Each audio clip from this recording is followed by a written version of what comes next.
Hi everyone, welcome back to Cooking with Kani. Today I'm going to share with you that baked feta pasta that went viral and you saw it all over the internet. I wanted to give it a try. It's super easy and it looked really delicious. So I'm going to add my own spin to it, add my own seasonings, and I'm also going to add shrimp to mine. So let's just get right into making this very easy dish. So I'm adding shrimp to mine. This is what I had on hand. I think it will also be delicious with chicken. So I am going to try it with chicken one day as well. And you're going to need some grape tomatoes. You're going to need a block of feta. You want to make sure that you get the block and not the crumbles. And you're going to need some penne pasta. You can really use any pasta of your choice. I'm going to use this Greek seasoning because I love it and it tastes good in everything. Some minced garlic, some basil, and a little bit of crushed red pepper to your taste, and some olive oil. Alright, let's just get started. So I preheated my oven to 425 and I am placing the block of feta in the middle of my baking dish. And I've washed my tomatoes and I'm just arranging them around the block of feta.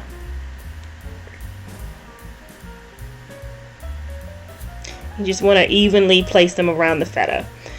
And so now I'm going to add a half a cup of olive oil. This is what helps make the sauce as well. So it sounds like a lot, but you're going to be making a lot of pasta, so it really isn't that much oil. And then I'm going to add in a tablespoon of garlic, but you can do that to your tasting. This is just the amount that I like to add to the dish. And then I'm going to add my seasonings. I'm generous with the seasonings. So I'm adding my Greek seasoning. If you haven't tried this Greek seasoning, I suggest that you give it a try because it's really good on all meats, especially seafood and pasta dishes. And so now I'm adding the basil. And that's really it, folks. After this, I'm going to put it in the oven and bake it for about 40 minutes. Now, the last 8 minutes of the baking time, I'm going to add the shrimp in a separate dish in the oven and let that bake. And then I will marry them all together. So this is really a quick dish that you just pop in the oven. And while it's cooking, you're just going to cook your pasta per the directions on the box. So now I'm going to prepare my shrimp. Now I do have my pasta on boiling now, and for this amount I only did about half of the box, or maybe a little over half. I don't think you need the whole box of pasta. So I'm just seasoning my shrimp with that good old Greek seasoning, and I'm going to put a little bit of olive oil, and that's it. And I'm going to add this to the oven when there's about 8 minutes left on the feta and tomatoes. And we'll be ready to put this dish together.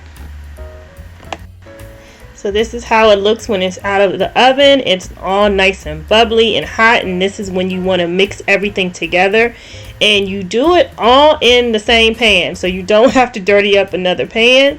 So I'm adding my shrimp now, and you can see how creamy the feta is now. It just makes like its own creamy cheesy sauce. It's really good.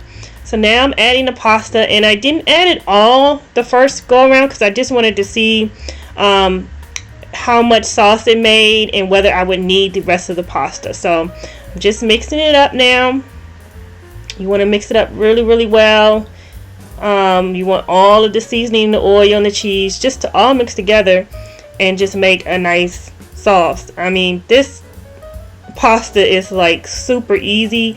It's good for a weeknight meal, and it's really going to be on my rotation list now because it's just that good and that easy. So I think here I'm deciding I want to add a little bit more pasta, so that's what I'm going to do here. And like I said, I did not cook the whole box, so this was probably about 8 or 9 ounces of pasta. I believe the box was about 16 ounces. So I did a little bit more than half of the box. Okay, so that is looking really good to me. So I am going to plate it up. Guys, this pasta was absolutely delicious. If you make it, leave me a comment below to tell me how you liked it. Hit that notification bell so you know when I post new videos. And subscribe if you're not already a member of my viewing family. Give this video a thumbs up, and until next time, happy cooking.